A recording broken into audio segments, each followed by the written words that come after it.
नमस्कार. नमस्कार. सध्या आता नगरपालिकेच्या निवडणुका होऊ घातल्या आहेत. त्याची निवडणुकीचे वारे वाहत आहेत आणि काही प्रभागांमध्ये म्हणजे एकूण 13 प्रभाग आहे आणि 27 जागांसाठी आपल्या इथे निवडणूक होणार आहे. बरोबर आहे. तर त्या प्रभागांमधील काही जे आहे मतदार त्यांची नावं या प्रभागाची त्या प्रभागात गेली किंवा तिकडची इकडे आली असं म्हणणं आहे त्या नागरिकांचं मतदारांचं. तर त्या जी. संदर्भात आपण काय सांगाल? जे आपल्याकडे मतदार याद्या आहेत हे राज्य निवडणूक आयोगानं जी आपल्याला लिंक दिली होती, जे साईट आहे त्याच्यावरून आपण भाग याद्या सगळ्या डाउनलोड केल्या आणि भाग याद्या ह्या वेगवेगळ्या प्रभागनिहाय आपण वाटल्या. त्याच्यामध्ये ज्या वाटलेल्या याद्या आहेत हे प्रत्येक प्रभागाची जी रचना असते त्याप्रमाणे देण्यात आला.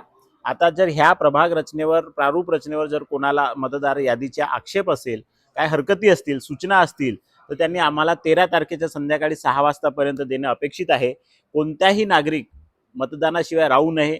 तो ज्या भागामध्ये राहतो त्याच भागातल्या प्रभागामध्ये, त्याच भागातल्या बूथवर त्यानं वोटिंग करावं, ह्यासाठी ही एक सोय किंवा हे एक प्रकारचा मार्ग राज्य निवडणूक आयोगाने आपल्याला दिलेला आहे. आपल्या माध्यमातून मी सगळ्या उमरेड शहरातील मतदारांना हे आवाहन करतो की आपण आपलं नाव आपल्या वोटिंग लिस्टमध्ये, आपल्या मतदान यादीमध्ये आहे की नाही याची आपण शहानिशा करावी. आणि जर असं चुकीच्या प्रभाग रचनेमध्ये जर प्रभागामध्ये जर आपलं नाव असेल तर आपण निश्चितपणे नगरपालिकेच्या कोणत्याही कर्मचाऱ्याला, अधिकाऱ्याला किंवा नगरपालिकेमध्ये येऊन आपण ते दुरुस्त करू शकता.